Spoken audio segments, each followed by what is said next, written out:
ज्ञानदेव तुकाराम प्रभु रामचंद्र भगवान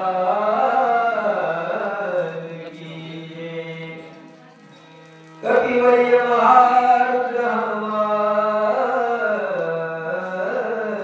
की जय। हरि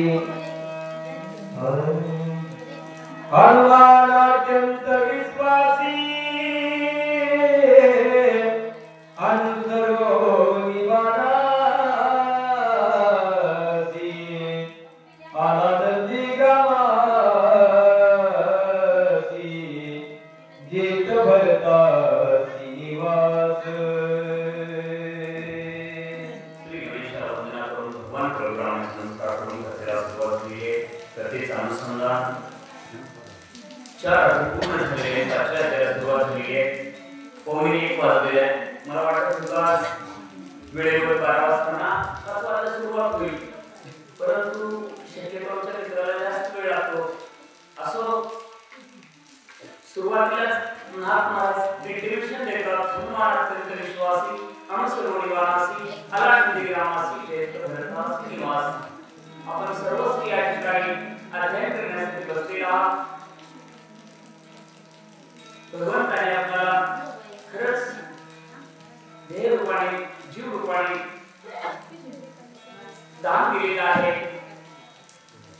आपण या परमार्थी कार्यासाठी पूर्ण शरीर आणि मनाने अंतःकरणाने योगदान दिलेलं आहात, त्याबद्दल मी संपूर्ण गावकऱ्यांचे ऋणी आहे। इथं आलेले सगळेच माझे वाचक प्रवाचक यांनाही या ठिकाणी माझे वंदन आहे। या वर्षीची आपली सर्वांची एक आग्रहाची भेट आहे आणि त्या भेटीनंतर खरंच आपण श्रावण मासानिमित्त रामचे ग्रंथ लावून हे शक्ती करत आहात। भगवान शक्ती घेतली आहे आणि श्रीधर स्वामीच्या ग्रंथातून पूर्ण या श्रावण मासामध्ये अध्ययन केलेला आहात। 5व्या अध्यायामध्ये ज्ञानाचा इथं विश्वास टाकलेला आहे बघा। पहिल्या श्लोकामध्ये विश्वासाला महत्त्व दिले, देवावर पूर्ण विश्वास हनुमंतरायाचा आहे आणि हनुमंताचा पूर्ण विश्वास रामावर आहे, देवाचाही विश्वास आहे। विश्वासाला खूप किंमत दिली आहे बघा। पहिल्या ओळीमध्ये विश्वासाला अत्यंत महत्त्व दिले आहे, हनुमान अत्यंत विश्वासी। ओळीची सुरुवातच विश्वासापासून केली आहे। पती पत्नीचा विश्वास, देव भक्तांचा विश्वास, माय लेकरांचा विश्वास, इथं विश्वास दाखवलेला आहे। परमार्थी कार्यामध्ये सर्वात महत्त्वाचं प्राधान्य मात्र विश्वासाला दिलेलं आहे। जिथं विश्वास आहे तिथं संपूर्णता कार्य शेवटपर्यंत पूर्ण होतं। विश्वासाला महत्त्व दिलेलं आहे, म्हणून हनुमंताचा विश्वास रामावर आहे। आणि हे 7 ओव्या 5व्या अध्यायाच्या सुरुवातीच्या 7 ओव्या भक्तीपर लिहिलेल्या आहेत। तुम्ही कशा प्रकारची भक्ती करता त्या भक्तीचं वर्णन केलेलं आहे। हनुमंत हा पूर्ण भक्तिमय जीवन जगणार आहे, भक्तीमध्ये आपलं आयुष्य प्रदान करणार आहे। परमेश्वराची कशी भक्ती करावी आणि त्या भक्तीमध्ये परमेश्वर आपला कसा होतो हे योग्य मार्गदर्शन असलेले या ठिकाणी नाथबाबा आपल्याला सांगतात। विश्वासाचं नातं सांगतात। एक असं नातं आहे, हनुमंतरायाचं मूळ वेगळं आहे, रामाचं मूळ वेगळं आहे, पण रामाची केलेली भक्ती ती विश्वासाने या ठिकाणी हनुमंतराय करायला लागलेली आहे आणि त्या भक्तीचं शेवटचं टोक आपल्याला हनुमंतराय लागलेलं आहे। म्हणून सरळ सांगितलेले हनुमान अत्यंत विश्वासी अनुसरो निवासी। बाणाला अनुसरलेला आहे, बाण परमेश्वराच्या बंधूचा आहे आणि ते बाण लोखंडाचं असेल तरी त्या बाणावर भगवंताचं नाम आहे। नाम हे या ठिकाणी अमृताच्याही पुढे आहे आणि ते नाम बाणावर लिहिलेलं आहे आणि तो बाण भक्तराज हनुमंतरायाच्या पायाला स्पर्श करतो। बाणाने ओळखलं काय त्या बाणाला ज्ञान आहे पहा। आपण माणसं आहोत, आपल्याला बुद्धिजीवी प्राणी म्हणून जन्माला घातलेला आहे, पण बाण हा लोखंडाचा आहे आणि लोखंडाच्या बाणावर नाम असल्या कारणाने तो बाण विचार करतो। आपण जर सज्जनाचं हनन केलं तर आपल्याला दोष लागतो। लोखंडाचा बाण विचार करतो, त्या बाणाने विचार केलेला आहे आणि संतांच्या पायाकडे या ठिकाणी ओढ घेतलेली आहे आणि हनुमंतरायाची दृष्टी त्या बाणावर पडलेली आहे आणि पडल्यानंतर त्या बाणावर भगवंताचं नाम आहे आणि त्या नामाला अनुसरलेला आहे, बाणाला अनुसरलेला आहे म्हणतात।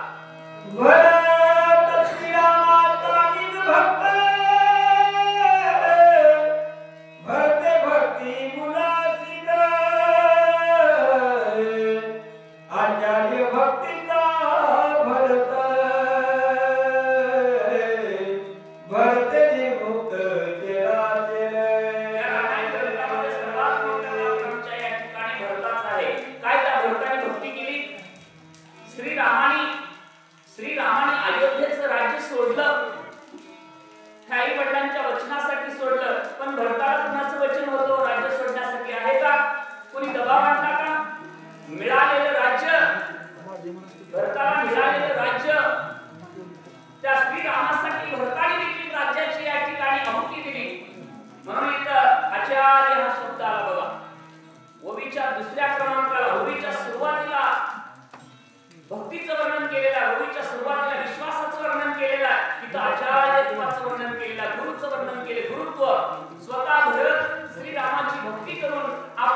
श्रीरामचंद्राला विभीषण म्हणतात अयोध्येत या ठिकाणी श्रीलंकेमध्ये चला, पण त्यावेळेस श्रीराम उत्तर देतात या ठिकाणी विभीषणाला म्हणतात माझा भाऊ वैराग्य संपन्न आहे, मला भरताची भेट घेतल्याशिवाय मला त्या ग्रामात जाता येत नाही. काय त्या भरताची भक्ती रामापर्यंत देवापर्यंत पोहोचली, याला भक्त म्हणतात. पुढे भरते भक्ती वितरणी, भरते भक्ती प्रकाशनी, भरते भक्ती वाढली, भरते पावनारी भक्ती.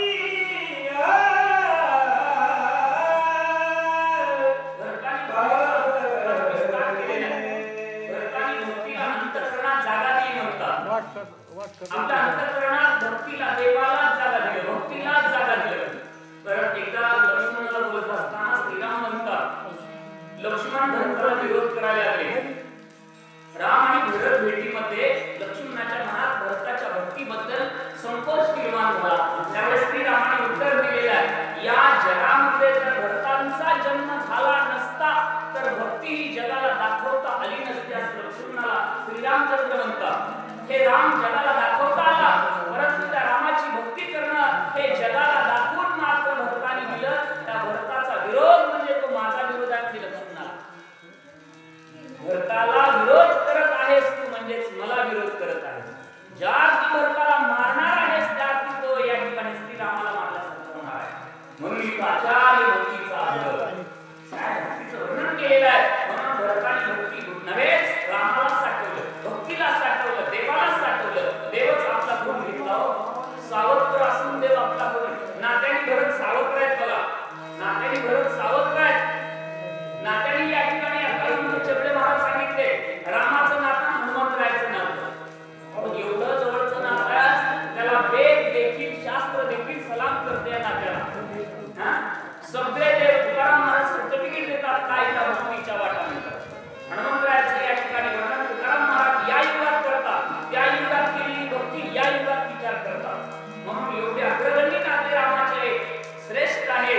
भक्तीचं नातं, हनुमंतरायाचं नातं, भरताचं नातं व्यक्त करत आहे. भरत भक्तीचा निज ठेवा, भरत भक्तीचा विसावा, भरत भक्तीचा बोलावा,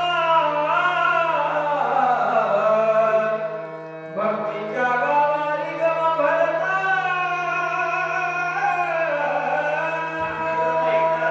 लिहित असताना किती सुंदर भाषा. ठेवा कसले शब्द आहेत बघा, मराठीत कसले शब्द आहेत बघा. अभ्यास आमच्या सारख्याच्या बुद्धीला न छापणारे ठेवा. ठेव या शब्दाला किती किंमत आहे बघा. ठेवा, विसावा, बोलावा कसले शब्द आहेत तो. ठेव प्रपंचात जर तुमच्या ठेव असेल तर किती किंमत येते. ईश्वराबद्दल आपल्या अंतःकरणामध्ये ठेव असेल तर किती किंमत येते बघा. ठेव या शब्दाला किती किंमत आहे बघा. ठेवा, विसावा, बोलावा काय किंमत आहे. आपल्या जीवनामध्ये जर ठेव असेल तर किंमतीला चढतो आपण. आपल्या शेतामध्ये विहीर बोर असेल तिथं ओलावा असेल ती देखील या ठिकाणी कायमस्वरूपी किंमतीला चढते. अंतःकरणात भक्तीची ओल, अंतःकरणात भक्तीची ठेव, अंतःकरणात भक्तीला स्थिरता, विसावा. आता माणूस मेल्यानंतर विसावा देतात, ते विसावा वेगळा. पण भक्ती करून त्या भक्तीला या ठिकाणी शांतता प्राप्त होते, तिला विसावा म्हणतात. भक्ती देखील त्या भक्ताच्या अंतःकरणामध्ये विसाव्याला येते, स्थिरतेला येते. म्हणून तीन शब्द या ओळीमध्ये महत्त्वाचे. ठेवा, विसावा आणि बोलावा सांगितलं बघा. त्याला सर्टिफाईड केलं आमच्या नाटकावाली. ठेव असावी, भक्तीची असावी, बोल असावी, भक्तीची असावी, विसावा असावा, भक्तीचा असावा. काय किंमत आहे त्या व्यक्तीला बघा. म्हणून ते किंमतीला चढले म्हणतात. भरते सत्य सद्भाव, भरते सदानुभव, भरते प्रगट राम राम. सर्वत्र पाहो सर्वासी,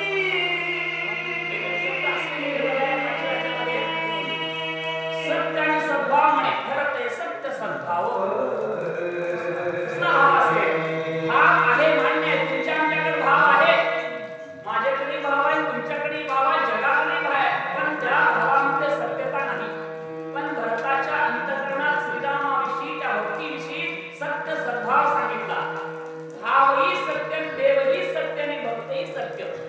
म्हणून महाराज सांगताना सुंदर चिंतन केलं त्रिपुटीचा अभाव. यालाच म्हणतात देव सत्य आहे, त्याची भक्ती सत्य आहे आणि करणाराही सत्य आहे. म्हणून सरळ लिहिलं बघा, भरते सत्य सद्भाव, भरते प्रगट रामराव.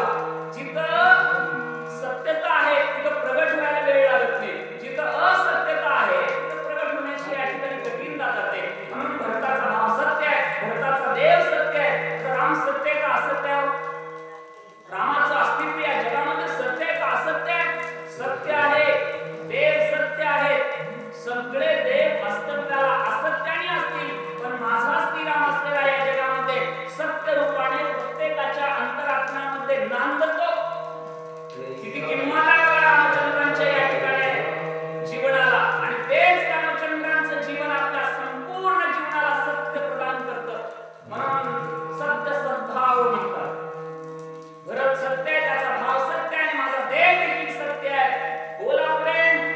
भरते अकिनी भक्ती, भरते वाढविली विरक्ती, भरते पाहिली निज शांती, होते भोगिती स्वानंद. भरते अपंगी भरताने देव आपला केला, भक्तीला आपलं केलं आणि तिला आपलं करून घेतल्यानंतर तिला अपंगत पाल म्हणतात. भक्ती भरताच्याच आश्रयाला राहू लागली.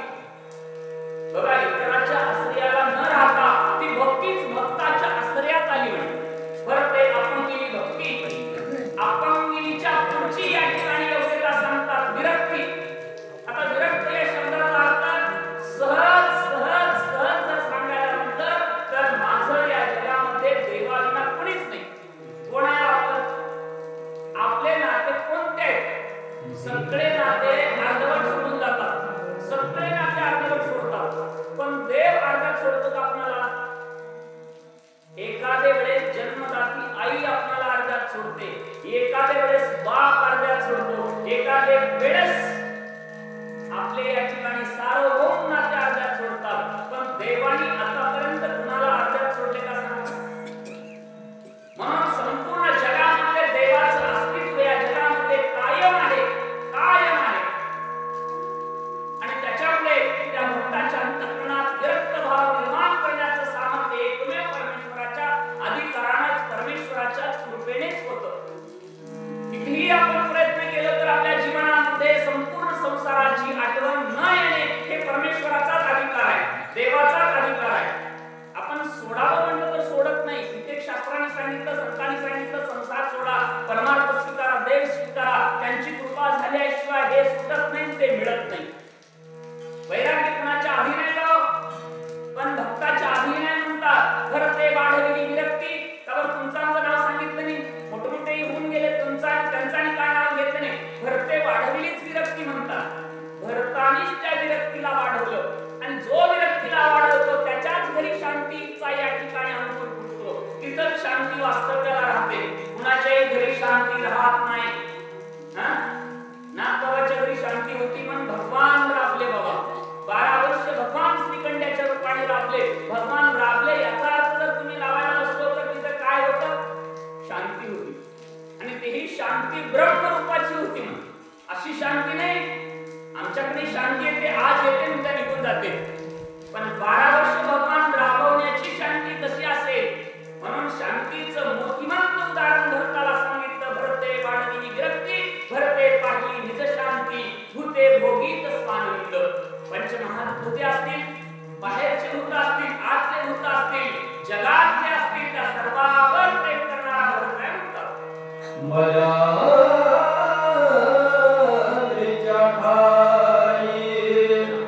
चंदनाचे झाडी पायी, तिने डोंगर सर्वही केला डोलाही चंदन.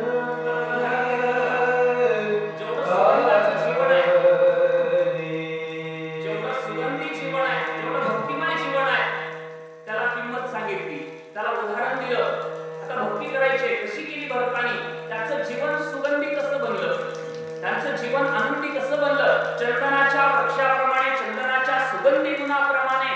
भरताचे गुण. भरताला चंदन म्हटलं बघा या ओळीमध्ये. झाडाला चंदन म्हटलेलं नाही, झाडाचा सुगंध नाही, भक्तीचा सुगंध आहे म्हणतात. आणि तो भरतरूपी चंदनातून भक्तिमय सुगंध वाटायला लागला. त्याला उदाहरण घेतलं चंदनाचं. मलयागिरी नावाच्या पर्वतावर मलयागर नावाचा चंदन आहे आणि त्या चंदनाच्या सहवासात जेवढेही या ठिकाणी वनस्पती येतील त्या सर्वांना सुगंधी. आता एकच भरतरूपी चंदन आहे, अयोध्यारूपी प्राणांगणात उगवलेलं आहे आणि संपूर्ण या ठिकाणी त्या सुगंधी गुणामध्ये एवढे परिनिष्ठ झालेले आहेत. बघा आता तुमचं गाव कुठं, अयोध्या कुठं, भरत कुठं बघा. एकच चंदन आहे म्हणजे एकच भरत आहे, एकच भक्ती केली आहे, एकच देवाची केली आहे म्हणून एकच म्हणलेलं आहे. दोन म्हणलं का. आता आपण चंदनाचं उदाहरण घेतलं. चंदनाचा सुगंध त्याच्या विशिष्ट मर्यादेपुरता आहे. झाडाच्यातून आलेला सुगंध, चंदनरूपी वृक्षातून आलेला सुगंध विशिष्ट मर्यादेपुरता आहे. पण भरतरूपी भक्तीचा चंदनातून आलेला जो सुगंध आहे आतापर्यंत कधी कमी होत आहे का? यावर्षी शक्ती केलं पुढच्या वर्षी नाही करायचं असं वाटतं का मनामध्ये? काय चंदन आहे त्या भक्तीचं, काय सुगंध आहे त्या भक्तीचा. म्हणून तिथं भरताने केलेली भक्ती, तिथं लावलेलं भक्तीचं रोप, इथपर्यंत त्याचा सुगंध आला. काय उदाहरण सांगावं आणि दुसरं बोला पुढे. नाही आपण तेथे गेला, नाही उपरोनी आला, अंगवात वरोनी गेला, तेने गेला चंदन. नाही आपण तेथे गेला, नाही उपरोनी आलेला. आपण घरकाच्या गावाला गेलो का? आपण त्या चंदनाला जाऊन भेटतो का? हिमालयाच्या पर्वत पायथ्याला असलेल्या या ठिकाणी मलयागर पर्वत, त्या मलयागर पर्वतावर असलेला मलयागिरी चंदन असलेला त्या चंदनापर्यंत आपण तिथे गेलो का? भरताच्या वास्तव्याला आपण तिथे गेलो का? पण तिथला सुगंध इथं का आला? म्हणून भक्तीला किती किंमत आहे बघा. विशिष्टता पाहायला गेलं तर भक्तीला, देवाला आणि त्या केलेल्या भक्ताला किती किंमत आहे बघा. आज काय त्यांचं नाव अमर आहे. जसा चंदनातला सुगंध अमर आहे, जसं चंदनातला गुण अमर आहे. तुकाराम महाराज देखील चंदनाच्या गुणाचं वर्णन करतात. तुका म्हणे गुण चंदनाचे आणखी तैसे तुम्ही जगे संतजन. संताच्या गुणाचं चंदनाचं साम्य वर्णन केलेलं आहे. भरताच्या भक्तीचं आणि चंदनाच्या सुगंधी गुणाचं वर्णन करणारा शास्त्रकार असलेला समान करतो. चंदनाचंच काय घेतलं? चंदनामध्ये विशिष्ट प्रकारचा गुण आहे, तो गुण प्रत्येकाला आनंदी करणारा आहे, सुगंधी आहे. जसं भरताच्या अंतःकरणात देवाशी केलेली भक्ती जी आहे ती सुगंधी आहे, कुणाला त्याच्यापासून दुःख होणार नाही. आता सुगंधापासून कुणाला या ठिकाणी दुःख होतं का? सुगंध आहे, कुणाचा सुगंध आहे, कुणाचा सुगंध आहे, कुणाच्या अंतःकरणाला दुःख होतं का? थोडं दुर्गंध दिला लगेच आपण हातरुमाला लावतो नाकाला, पण सुगंध आल्यानंतर अडथळा निर्माण होतो का? आपल्या नासिकरंध्रातून सुगंध आत गेल्यानंतर आपले संपूर्ण शरीरातले अवयव या ठिकाणी सजेल होतात, त्याला ऑक्सिजन मिळतो. म्हणून सुगंधी गुण घेणं हे नाकाचा स्वभाव आहे आणि दुर्गंध आल्यानंतर ऑटोमॅटिक हातरुमाल काढून घ्यायची गरज नाही. म्हणून संतांचे गुण कसे चंदनाप्रमाणे, म्हणून चंदनाचं उदाहरण घेतलं. तिथं जायची गरज नाही, त्याला इथं आणायची गरज नाही, त्याच्या नुसत्या अंगावरून सुटलेला वारा तिथपर्यंत येऊन तुम्हाला आम्हाला भक्तीचं दान देण्याचं कार्य करतो म्हणतात. एका वनस्पतीचा बळीवार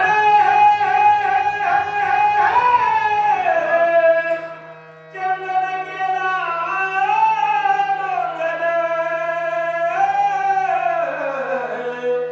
भगतसे तो फेर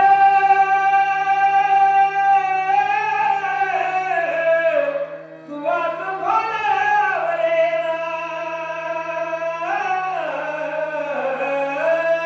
एकच वनस्पती सांगितलं बघा, एक वनस्पतीचा बडिवार. बडिवार म्हणजे मोठेपणा. एकच वनस्पती आहे, त्याचा गुण मात्र किती सुंदर आहे बघा, त्याचा गुण किती सुगंधी आहे.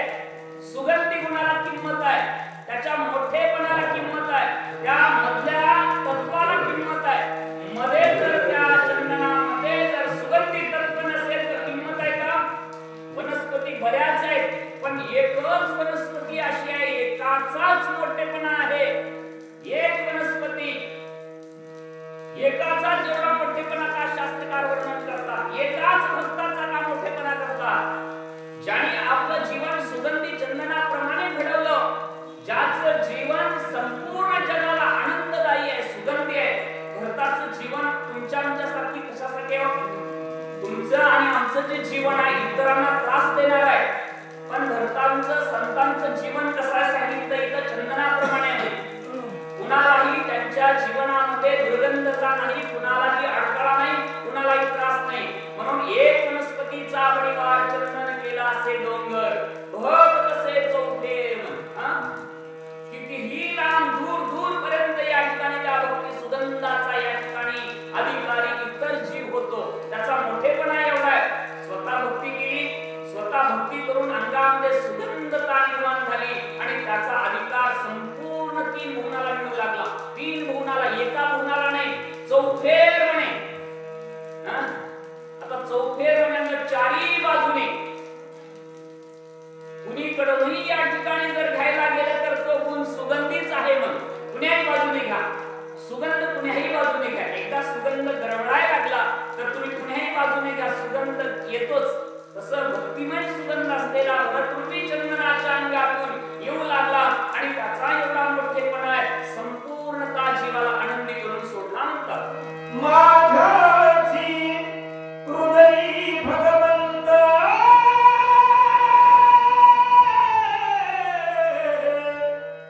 भगवंताची मूर्तिमंत हे काय तो हे प्राप्त सभाग्य संत त्रिजगती.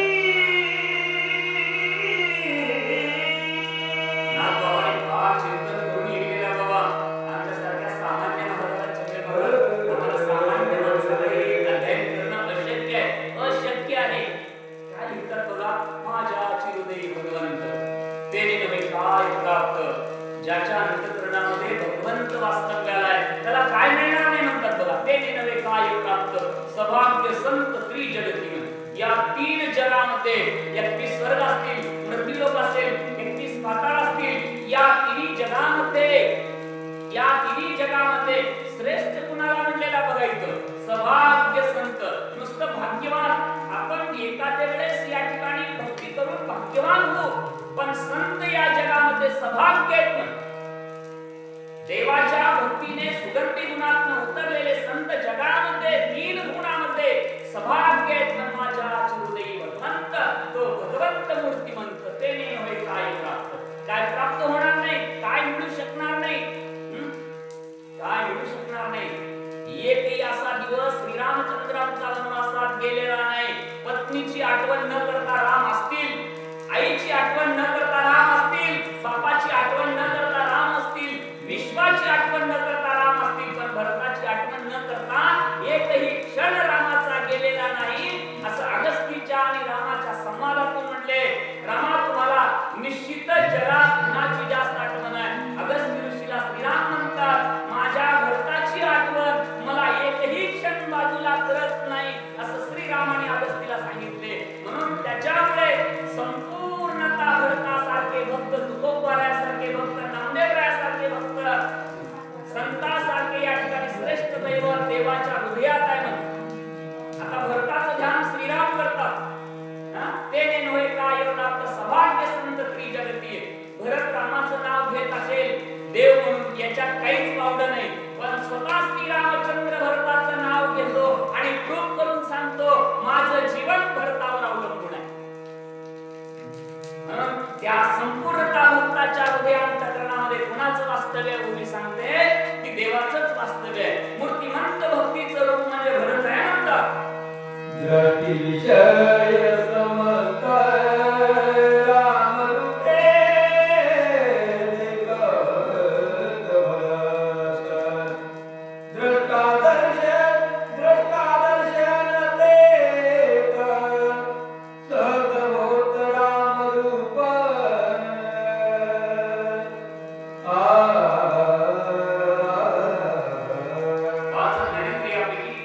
पहिल्या ज्ञानेंद्रियाचं वर्णन करत असताना शांती ब्रह्मे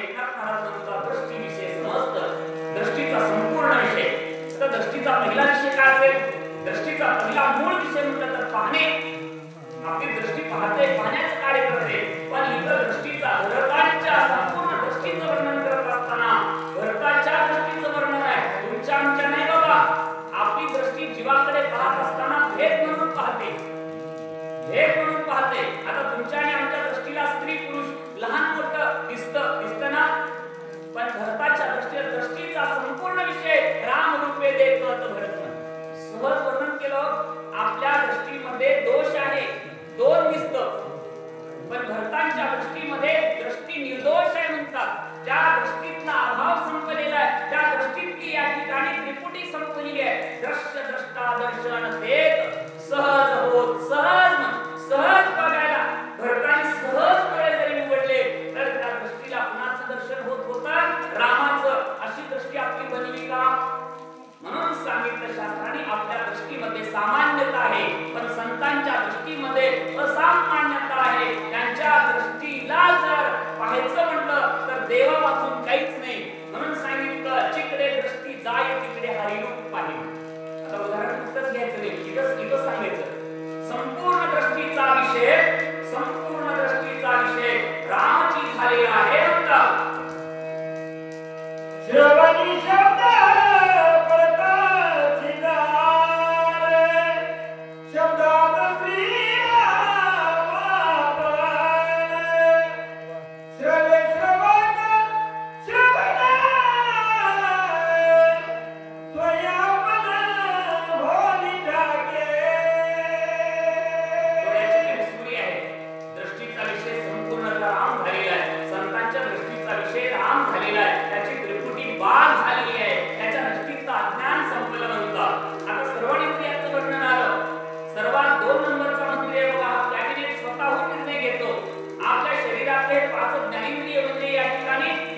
स्वयंभू आहेत, कॅबिनेट आहेत.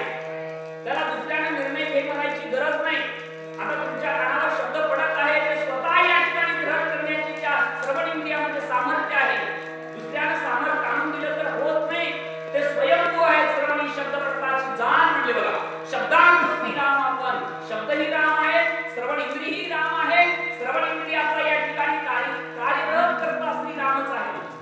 आणि त्याच्यात या ठिकाणी कार्यकर्ता असून त्याची इंद्रिय शक्ती श्रीरामच आहे. श्रवणी शब्द प्रकारची जाण, शब्दाचा अर्थही राम आहे, शब्दही राम आहे, श्रवण इंद्रियही राम आहे.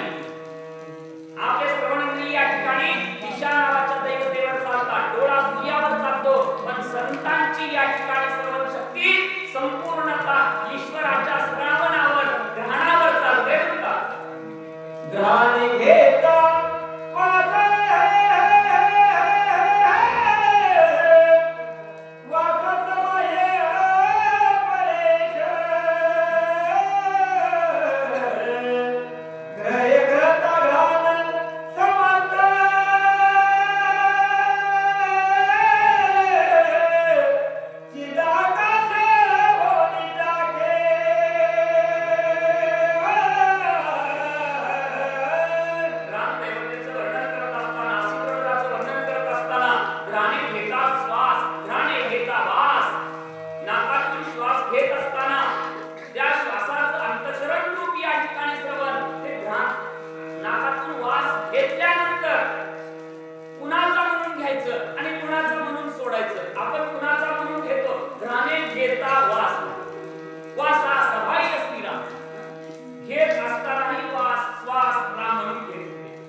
एकदा ती वाचा शुद्ध झाली तर शुद्धच आतून बाहेर पडतं. म्हणून संतांच्या या ठिकाणी ध्यान देवतेची नाथाची किंमत सांगितली. काय किंमत आहे? म्हणून संपूर्ण कालिष्टची या ठिकाणी एकदम श्वास घेत असताना रामाचाच घेऊ. आता आपण कुणाचा घेऊ लागले? राम आहे म्हणून आपला श्वास आत येतो आणि बाहेर जातो. पण त्या संतांनी घेत असतानाही रामच घेतला आणि सोडत असतानाही राम.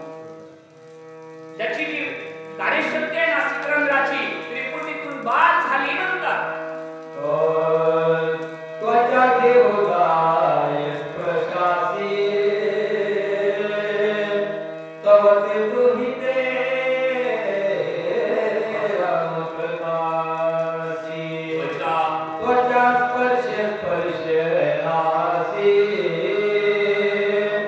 सहज स्मरसी श्रीराम. संतांच्या शरीरावर असलेली त्वचा, तुमच्या शरीरावर असलेली त्वचा संसारिक शाब्दिक देवाणघेवाणाची शाब्दिक स्पर्शाची ओढ करते. तुमची आणि आमची त्वचा आहे ते प्रापंचिक मार्गाने राहते.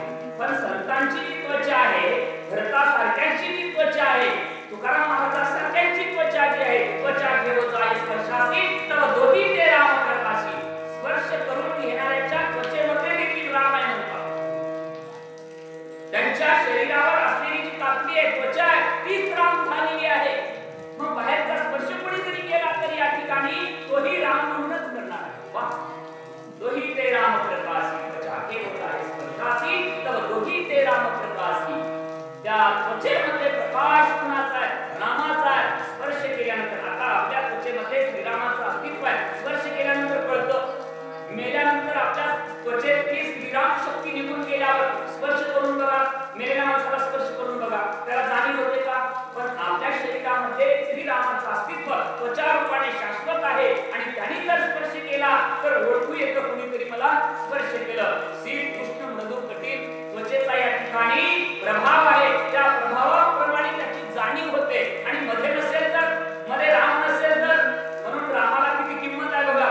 मग रामाला किंमत जेवढी आहे, जेवढी आपल्या शरीरामध्ये आहे तेवढीच किंमत संताला म्हणतात. त्वचा देवताय स्पर्शासी तव दोही ते राम प्रकाशी. त्वचा स्पर्श स्पर्शनास सहज त्वचा देखील स्मरण करू लागली. स्पर्शाची ओढ लागली, तिला देखील स्पर्श करून घेण्याची ओढ लागली म्हणतात.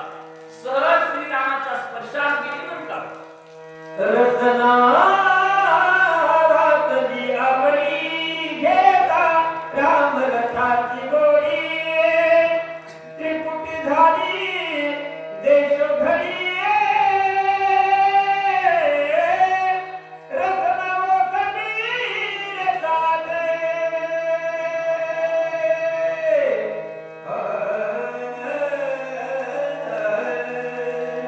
ही शक्तीची कॉन्ट्रॅक्ट छावत असण्याच्या अगोदरचे वेळ म्हणाले. हे जे 200-300 प्रवाचक आणि वाचक आमच्या मित्राच्या नावात खडे फोडला ते आणि मोबाईलमध्ये त्यांचं कमेंट आहे. एवढेच माणसं आहेत का म्हणजे? चेंबडे महाराज महाराज सगळे कुठून घेतला? एवढेच आहेत का आपल्या महाराष्ट्रामध्ये, कर्नाटकामध्ये एवढेच माणसं आहेत का? आता बघा, ज्याने पारख केलंय, ज्याला माहिती आहे, त्याला जर आपण नाव ठेवायला लागलो तर कार्यक्रम चांगले होतील का? त्याला तुमच्या गावातला कार्यक्रम आहे, तुमच्या गावातला कार्यक्रम त्यांना वाटलं करून काय मिळणार आहे? काय मिळणार आहे? काय मिळेल का? म्हणून एक एक असं वाचक, एक एक असे प्रवाचक आता चेबडे महाराज दैवान आमच्या 15 वर्षानंतर भेटत आम्हाला. 15 वर्ष झालं माझी त्यांची भेट. आज खरंच आपलं चांगलं आहे, या ठिकाणी भाग्य आहे. म्हणून या ठिकाणी असे वाचक आता बीडचं शेवटचं टोक आहे बाबा, बीड जिल्ह्यातून. म्हणून आम्ही बी आता माझा मित्र म्हणून मी काय नाव ठेवलं असतो, डायरेक्ट तुम्ही चूक आहे बाबा म्हणत असतो. पण चूक दिसायला तयार नाही ना. अहो आमटी कुणी घेईल, आमटी कुणी घेईल, पण त्या आमटीवरला हिरा देणं फार अवघड आहे. अवघड आहे नाही. म्हणून सरळ भरताच्या या ठिकाणी 4थ्या ज्ञानेंद्रियाचं वर्णन करत असताना, 5व्या ज्ञानेंद्रियाचं वर्णन करत असताना रसना रातली आवडी घेता राम रसाची गोडी. नवे नवे भरताच्या या ठिकाणी सार्वभौम या ठिकाणी जीवनामध्ये रामाचीच गोडी आहे म्हणे.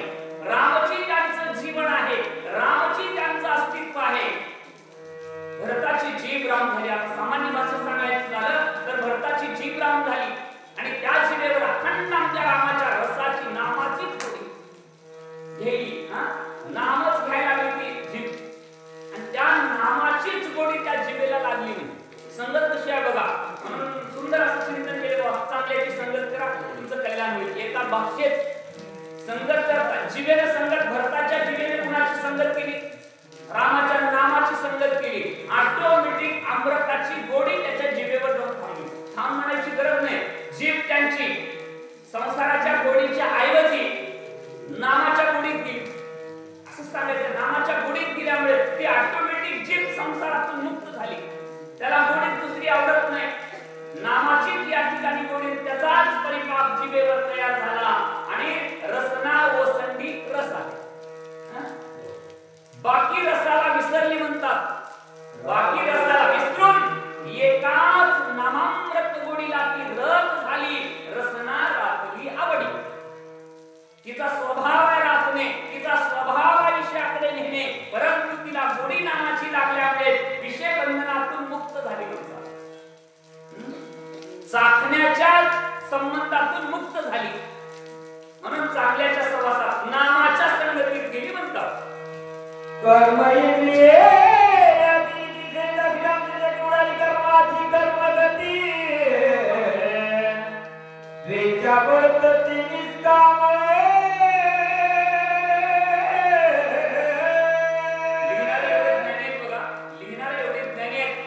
लिहिणाऱ्याचं ज्ञान काय वर्णन करावं? Perfect knowledge is good power English मध्ये म्हणतात. ज्याचं नॉलेज परफेक्ट आहे त्याच्या नॉलेजचं काय या ठिकाणी वर्णन करावं? भात शिजला म्हणून विद्वान स्त्री भात शिजला म्हणून मध्ये हात घालून बघत नाही बाबा. का बघते? पातेलं भरून भात शिजला. विद्वान स्त्री एकच भाताच्या शीतवर परीक्षा करते. पाचच ज्ञानेंद्रियाला एक एक एक मूळ वापरले नाथांनी. एक्स्ट्रा का मोठे लोक आहेत बघा. मोठ्या लोकांना जर कमी किंमत दिलं तर ते पुन्हा या ठिकाणी आपल्या सहवासात येत नाहीत. मोठे लोक आहेत, पाचच ज्ञानेंद्रिय आहेत. त्यांचं कर्तव्य ज्ञानाचं आहे. ज्ञानाचं कर्तव्य श्रेष्ठ असल्यामुळे त्यांना एक एक एक मूळ वापरली. जसे आपल्या शरीरातले मोठे लोक मोठ्या मार्गाने चालले, चांगल्या मार्गाने चालले, त्यावेळेस नाथांनी विचार केला कर्म इंद्रिय याचरिती. ज्ञानेंद्रिय ज्ञान मार्गाने जाऊ लागले आणि कर्म इंद्रिय काय करतील? घरातलाच मोठा माणूस घरातल्या चांगल्या मार्गाने जाऊ लागला. मग घरातले लहान माणसं कोण्या मार्गाने जातील?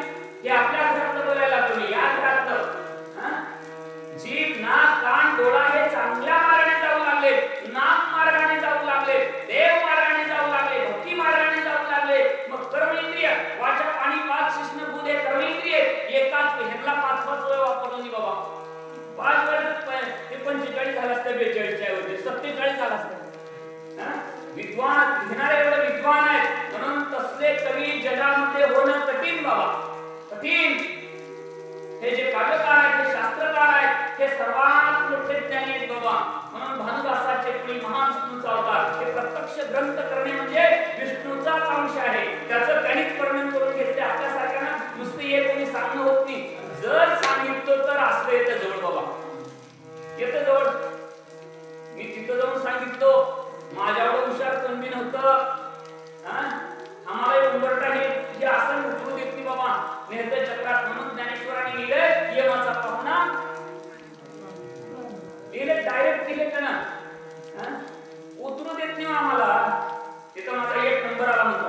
गेलं बाबा तुझं सगळं गेलं बाबा, एवढं केलेलं गेलं. म्हणून कर्म इंद्रिय याचरिती सेवित असती रामाची शक्ती उडाली कर्माची कर्मगती स्वेच्छावर्तती निष्काम.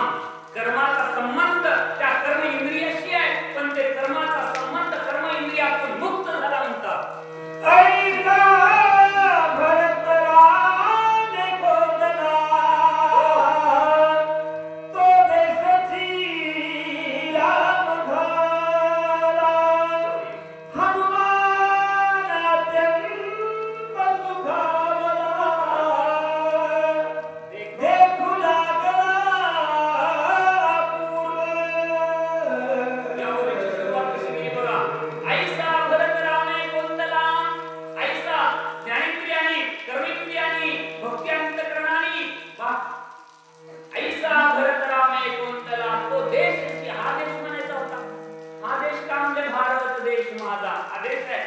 माझ्या भगवान विष्णूचे 10 अवतार इतराच झाले. दत्तात्रेयाचे 24 अवतार इतराच झाले. काय या भारत भूमीचं वर्णन करावं म्हणून याला माता नावाने संबोधित केले बाबा. भारत देशाचं नाव खूप सुंदर आहे बघा. एकाच नावामध्ये आई आणि बाप लपलेले आहेत. भारत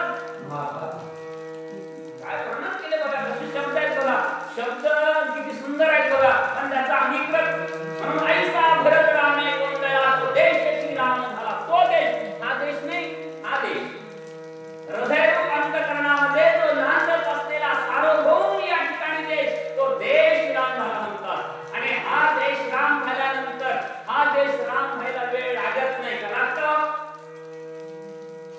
म्हणून त्या संपूर्ण देशामध्ये पुन्हा त्या संपूर्ण राम झालेल्या देशामध्ये कुणाचं गमन झालं, आगमन झालं हनुमंतरायाचं. ते तो लागला अपूर्व. रामाच्या जवळ राहून हनुमंतरायाला काहीच बघायला मिळालेलं नाही. पण रोज आता रामाच्या जवळ काय मारा मारी, घरा मारा, सोडवा पडवा असंच आहे ना. रामा न पाहिलेलं आतापर्यंत रामाच्या जवळ राहून न पाहिलेलं भरताच्या जवळ राहून पाहायला मिळालं. देखो लागला अपूर्व. हनुमंतरायाच्या जीवनामध्ये न पाहिलेलं पाहू लागले. नगरा बाह्य राम वृक्ष ध्वनी राम राम राम रूप सकळ ध्रुव पलंगमय विस्मित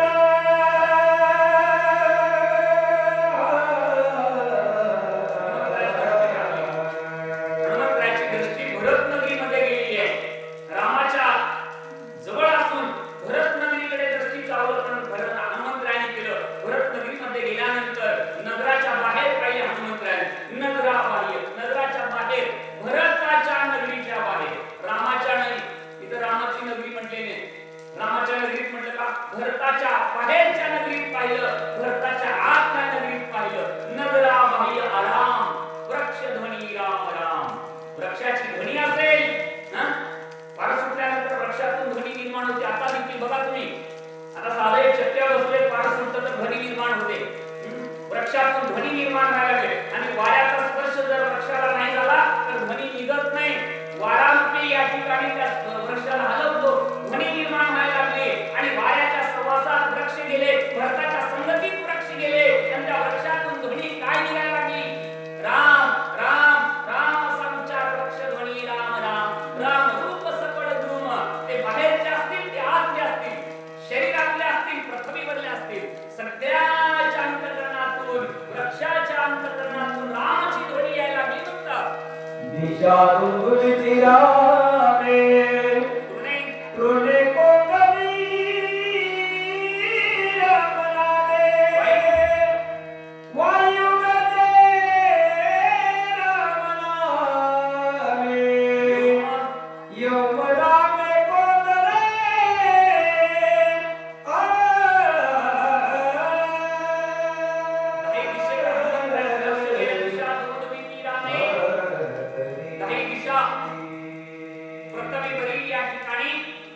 चार दिशा, उपदिशा चार, जमिनीकडील दिशा, आकाशाकडील दिशा, दाही दिशेतनं राम राम राम ध्वनी यायला लागली.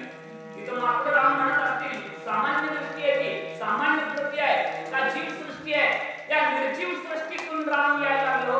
निर्जीव सृष्टीतून या ठिकाणी ध्वनी उत्पन्न व्हायला लागला. हे कसली भक्ती असेल, कसला अंतरंग असेल, कसलं शास्त्र असेल. तिथं बघा, तिथं काय वातावरण तयार केलं भरतानी. प्रत्यक्ष देव वास्तव्याला तिथं आहे. वृक्षातून ध्वनी, दिशेतून ध्वनी, दिशा धुमधुमी रामे तृणे कोंदली राम नामे. गवतातून, गवताच्या कणातून या ठिकाणी मातीच्या कणातून राम राम यायला लागलं. गवत राम म्हणायला लागलं.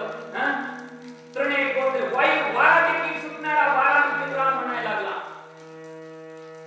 योग आकाश देखील आकाशाकडे नजर गेली हनुमंतरायाची. आता दहावी दिशा बघाच की पृथ्वीकडे बघितलं तर राम म्हणायला लागली. आकाशाकडे सगळ्यात श्रेष्ठ आकाश आहे बाबा. एकापेक्षा एक वाढ आहे. आपल्या शरीरामध्ये पंचमहाभूत आहेत, प्रत्येकापेक्षा एक एक 10 पटीने वाढ आहे. आणि त्या सगळ्यापेक्षा आकाश वाढ आहे. अंतःकरणापासून त्याची व्याप्ती झालेली आहे. आणि तेच आकाश आपल्या हृदयांतःकरणामध्येच व्याप्त आहे. आणि त्याच्यापेक्षा आमच्या भगवंताचं नाम वाढ आहे.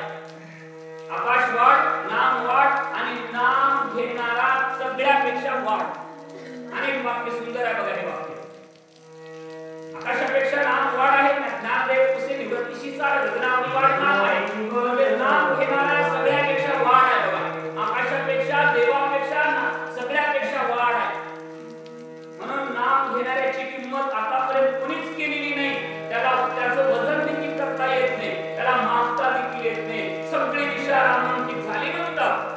सत्संगे धरा सगळे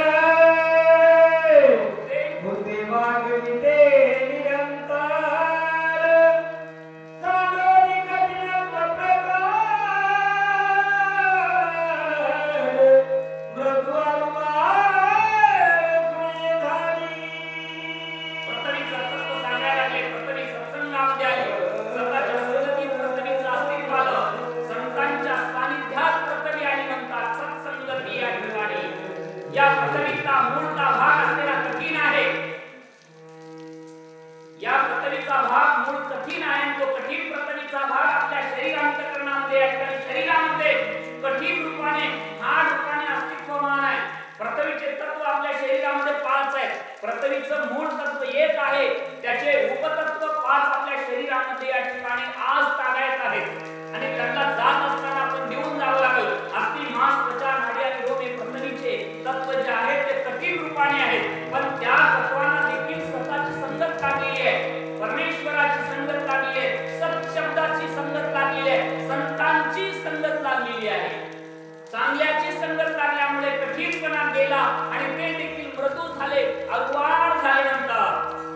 सत्संगती बोलावल्या दिशेने घडल्याने एका पदाची सर्व मृदू लागले. मृदू सत्संगती झाली जीवनात सोनिया दोघांना ऐक्य प्रति सकलजना अतीत स्वादना वधुयते. प्रथमीचं बाहेरचं तत्व आहे या ठिकाणी. ही प्रथमी या ठिकाणी कठीण आहे. पण संतांच्या संगतीत केल्यामुळे स्वतःच्या संगतीत केल्यामुळे ऐक्य तत्वाला आली. आता आपण या ठिकाणी प्रथमीवर वावरतो. वावरत असताना कुणालाही विरोध केली का या प्रथमीनं? कधी कुणाला तरी विरोध केली का प्रथमीनं? काय देवाने या पंचमहाभूताचं अस्तित्व कायम ठेवलेलं आहे. लोक म्हणतात कलियुगाला अमुकाला तमुकाला कोणताही जरी युग आला तर पंचमहाभूताचं अस्तित्व आमच्या परमेश्वराने कायम ठेवलेलं आहे. काय बदललं का? इकडचा सूर्य इकडे निघाला का? प्रथमी उठून गेली का? आकाश तुटून पडलं का? लोक म्हणतात युग बदलले. अरे बाबा, महाराजांनी म्हटलं युग बदलण्यापेक्षा तिकडे बघण्यापेक्षा हे ब्रॉड प्रश्न आहेत. स्वतः बदललं की संपलं? स्वतः बदलणं सर्वात महत्वाचं आहे. प्रथमीमध्ये काहीच बदललेलं नाही. वारा आहे त्या ठिकाणी आहे. प्रथमी आहे त्या ठिकाणी आहे. आकाश आहे त्या ठिकाणी आहे. म्हणून या ठिकाणी प्रथमीचं अस्तित्व जरी कठीण असेल, महामाना लेकराप्रमाणे सांभाळतात. याला भूमाता म्हणतात. याचं रक्षण करणारा मुलगा जन्माला येतो. आईचं रक्षण करणारा, देशाचं रक्षण करणारा, गाईचं रक्षण करणारा, या सगळ्याची हत्या करू लागलो. तशी प्रथमी आपल्या विरोधात येत नाही. येते का नाही? म्हणून आता जीवनाचं उदाहरण घेतलं. पाण्याचे तत्व, जीवनरूपी तत्व आपल्या शरीरामध्ये 5 आहेत बघा. शौनिक, शुक्र, मूत्र, स्वेद आणि लाळ हे पाण्याचे प्रकार, जीवनाचे प्रकार या ठिकाणी वहन शक्ती म्हणतात याला. आपल्या शरीरामध्ये वाहण्याचं कार्य करतात. पण यांना देखील वाहण्याचं कार्य थांबलं यांचं. विसरोनी अधोगमना ऐक्यवृत्ती सकळ जना अति स्वादना मधुर प्रेम. आपल्या शरीरातील असलेले पाण्याचे सरोवर आहेत. त्या पाण्याच्या सरोवरातून कसल्याही प्रकारचा उद्रेक होता कामा नये. म्हणतात बघा, तोंडावरती रक्त आलं, कानावरती रक्त आलं, वाचत नाही. का अस्तित्व आहे? परमेश्वराने 5 ठिकाणी आपल्या अंतःकरणामध्ये शरीरामध्ये सरोवर बांधून ठेवलेलं आहे आणि ते कुठलाही डॅम कधीच फुटला नाही. का फुटला? रक्ताचं कळं लघवीच्या कळ्यात प्रवेश केलं का? शौनिक, शुक्र, मूत्र, स्वेद आणि लाळ कधी मिक्स झालं का? जर असं घडलं तर संपूर्ण शरीरामध्ये बिघाड होऊन शरीराचं या ठिकाणी डेव्हिएशन होतं, बदल होतो. शरीरात हृदयस्फोट होतो. बरोबर आहे का? ते हृदयस्फोट हार्ट अटॅक होतो म्हणतात बघा. रक्ताचं कळं जागा सोडल्यानंतर हृदयस्फोट होतो. ब्लड प्रेशर म्हणतो ना रक्तदाब, रक्ताचा डॅम फुटला. म्हणून परमेश्वराने घडवत असताना आपल्या शरीरामध्ये जीवन नावाचं तत्व असलेलं शास्त्र ठेवलेलं आहे आणि ते कायमस्वरूपी स्थित आहे. त्याच्यामुळे संपूर्ण आपलं जीवन जीवन रूपाला नटलेलं आहे आणि ते अधोगमन विसरलं म्हणतात. योग मार्गाने वाहू लागलं आणि खरंच त्याला सांगितलं. आता महाराजांनी सांगितलं असते ते इथं महाराज चला सत्संगती झाली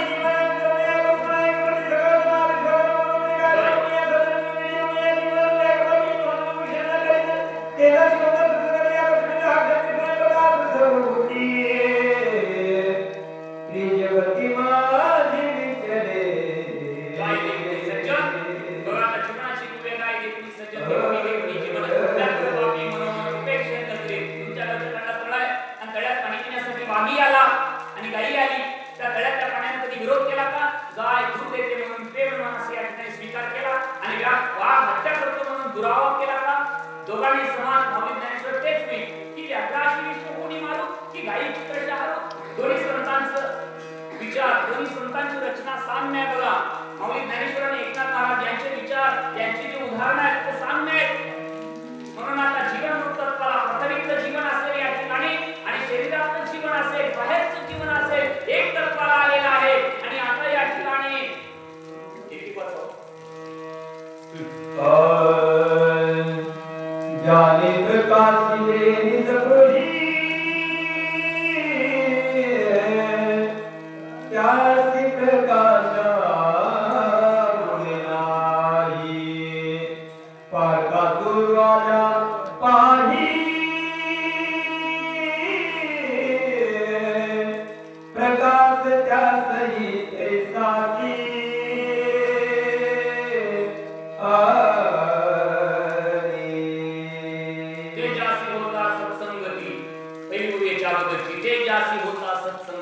आकर्षणी धाक शक्ती. आपल्या शरीरामध्ये 5 प्रकारचं तेज आहे आणि ते 5ही शरीरात त्यांनी प्रफुल्लित ठेवलेलं आहे. आपण खाल्लेलं अन्न एका शेगडीवर जाऊन पडतो आणि ते कार्य पचवण्याचं कार्य या ठिकाणी कोण करते? ती शेगडी करते. तेजासी होता सत्संगती. संतांच्या संगतीत या शरीराचं तेज गेल्यामुळे त्या तेजाला स्वतःची संगत लागलेली आहे आणि त्याच्यामुळे आपलं शरीर फुल न होता व्यवस्थित ठेवलेला, गरमही होऊ देत नाही, थंडही होऊ देत नाही, व्यवस्थित शरीराचं टेम्परेचर संतुलन ठेवण्याचं कार्य आपल्या शरीराचं तेज करतं. आणि ते तेज जर मागे पुढे झालं तर म्हणतो बघा आपली प्रकृती स्थिर नाही, गरम झालेला आहे. म्हणून या तेजाची दैवता या ठिकाणी आपल्या शरीरामध्ये परमेश्वराने शाश्वत ठेवलेला आहे. त्या तेजाच्याच या ठिकाणी दैवतेला स्वतःची संगत लागलेली आहे. त्याच्यामुळे आपल्या शरीरामध्ये 5 प्रकारच्या क्रिया केल्या जातात आणि ते 5ही क्रिया परमेश्वर रूपी या ठिकाणी तेजाकडून करून घेतले जातात. आता या ठिकाणी दुसरं ज्याने प्रकाशने निजत नाही. आता बाहेरचं तेज ज्याने दिवा लावला, ज्याने बल्ब लावलं, एकट्यासाठी लावलं का? ज्या माऊलीने घरामध्ये दिवा लावला, आता दिव्याचा प्रकार बंद झालेला आहे, मॅग्नेटर आलेले आहे, आता लाईट आलेली आहे, सौर ऊर्जा आलेली आहे. ज्याने दिवा घरामध्ये पहिल्याच्या काळामध्ये दिवा लावायचे आणि दिवा लावून ठेवला, त्या लावणारी व्यक्ती झोपी गेली आणि चोरी करून जात असताना दिव्याच्या प्रकाशाने विरोध केला का? ज्याने प्रकाशने निजत नाही त्याचे प्रकाश होणार नाही, तारका सुरू आल्या काही प्रकाशाच्या असंही नाही साची. ज्याने लावलं त्यांनाही प्रकाश, जो चोरी करण्यासाठी आला त्यांनाही प्रकाश. आणि एकंदरीत सांगायचं आहे पंचमहाभूतापैकी तेज नावाची देवता साम्यतेला गेलेली आहे म्हणतात. वायू सत्संगाला धरा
परमेश्वराच्या सानिध्यात सत्संग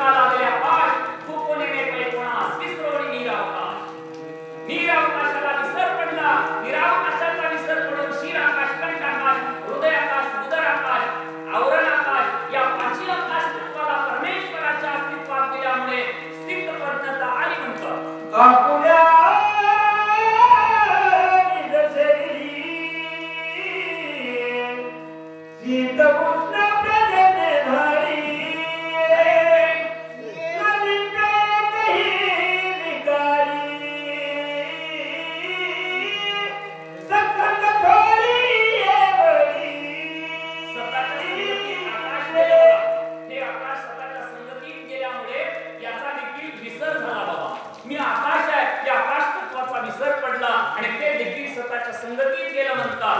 3 ऋतू आहेत, उन्हाळा, हिवाळा, पावसाळा.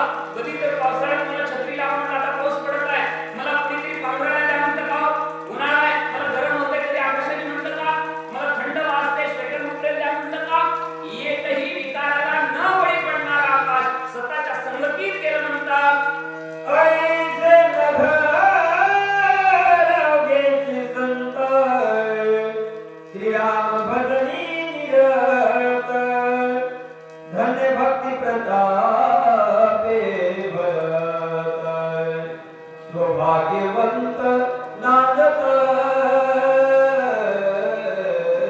ऐसे नगरामध्ये संत अशा प्रकारे सर्वस्व या ठिकाणी भरतातल्या नगरीतले लोक नांदायला लागले, आनंदाने नांदायला लागले. सौभाग्यवंत म्हणलं, भाग्याच्या पुढची सौभाग्यवान नावाची डिग्री आहे, आणि त्या सौभाग्याने नांदू लागले म्हणतात. कोणी मोहरे घरात घरात जगे तैसे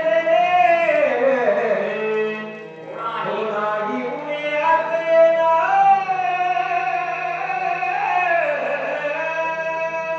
तिथं व्यवहार टाकला बघा, तिथं भक्ती टाकली तर व्यवहार टाकला. जैसे देणे तैसे घेणे, जसं दिले तसंच देऊ लागले. आपण कसं व्यवहार करतो का? आणि देणाराही देत नाही, घेणाराही देत नाही. आपला व्यवहार एकंदरीत चुकीच्या मार्गाने जातो. पण संतांचा व्यवहार, स्वतःचा व्यवहार सांगितले, रामाबद्दलचा व्यवहार सांगितले, देता घेता व्यवहार देखील या ठिकाणी ईश्वरी मार्गाने, संत मार्गाने, सत् मार्गाने चालू लागला म्हणतात. एकाची वस्तू देता घेता एक बोलाची तकता एका वाटोरी तुझी वाटा असेना वस्तू एकच आहे, नाम एकच आहे, देव एकच आहे. एकच ही वस्तू देता घेता. वस्तू राम आहे, रामच द्यायचं, रामच घ्यायचं. तुझं दुसरं द्यायचंच नाही, दुसरं घ्यायचंच नाही. असा प्रकार भरत नगरीमध्ये चालू आहे. तुझे पणे डोंबाय समजपणे लागले घेऊन सबळ जातसे तिथं दोन आहेत, त्यात एक आहे. तुझेपणे एक दलाल, दलाल म्हणतो बघा. तिथं दोन आहेत, तिथं दलाल आहे. तिथं एक आहे, तिथं श्रीराम आहे. एकची वस्तू देता घेता, तिथं दलालाची भाषा आली. तिथं दोन पण आहे, घेणारे दोन, देणारे दोन, बोलणारे दोन जर झाले तर दलाली भाषा आली. दलाल म्हणजे तुझेपणीचे दलाल पुढे एक जाती उडी पडे सर्व पैसी जीत पुढे काही उपाय नसले पुढे पुढे पडे खडे आराधी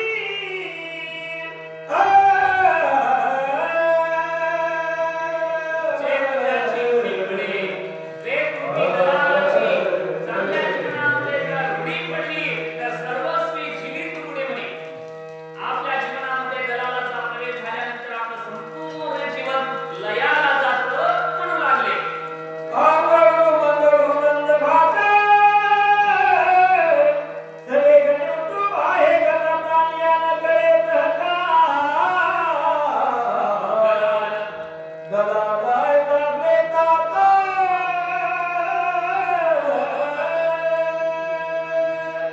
आम्ही कर्नाटक महाराष्ट्र सीमेवर गेलो.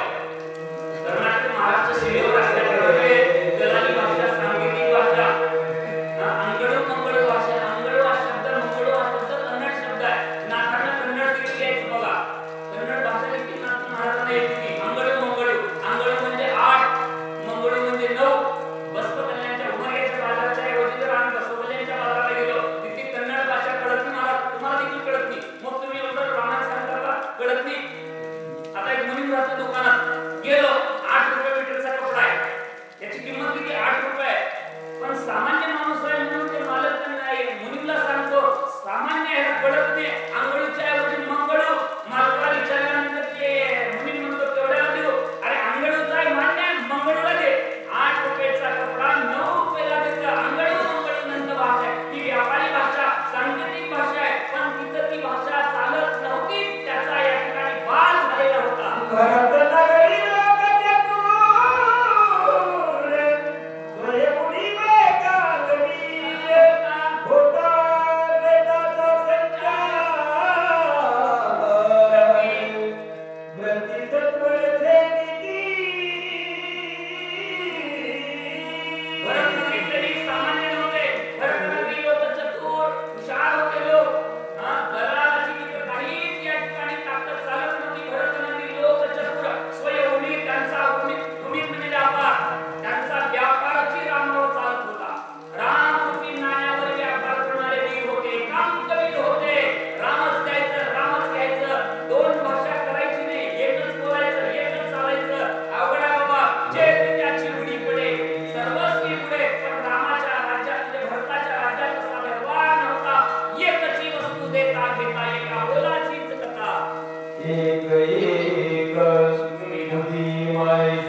चारी देहातूनच या ठिकाणी रामाचा आधार चालत होता. चार वड्डेत आणि अंतःकरण चतुष्टय ठिकाणी तिथेही रामाचाच या ठिकाणी अधिकार चालत होता.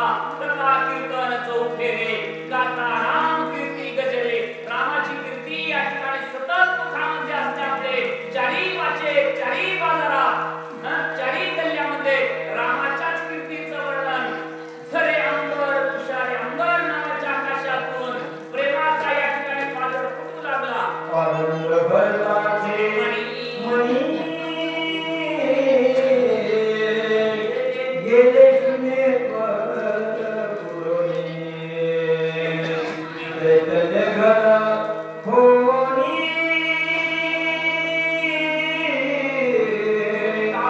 निर्विकार जनी सुखीर.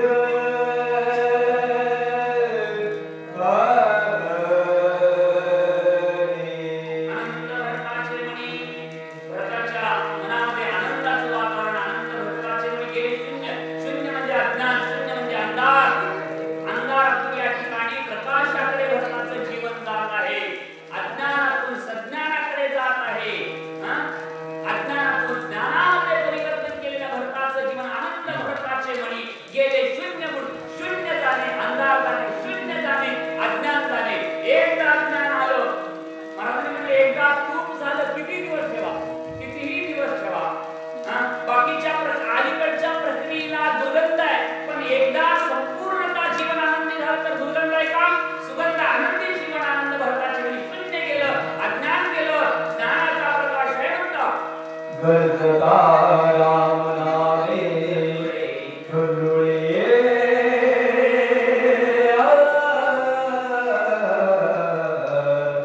गगना घेती मोहरले. मोक्ष फळे लगडून आले.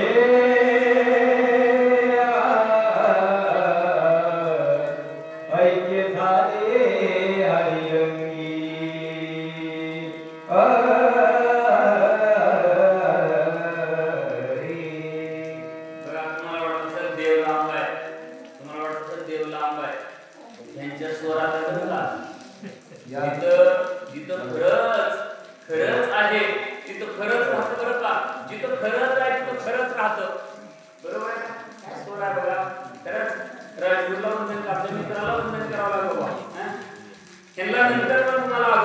आनंद भरताचे मणी गेले शून्य बुडून. भरताच्या अंतःकरणामध्ये आनंद आहे. शून्याचा नाश झालेला आहे.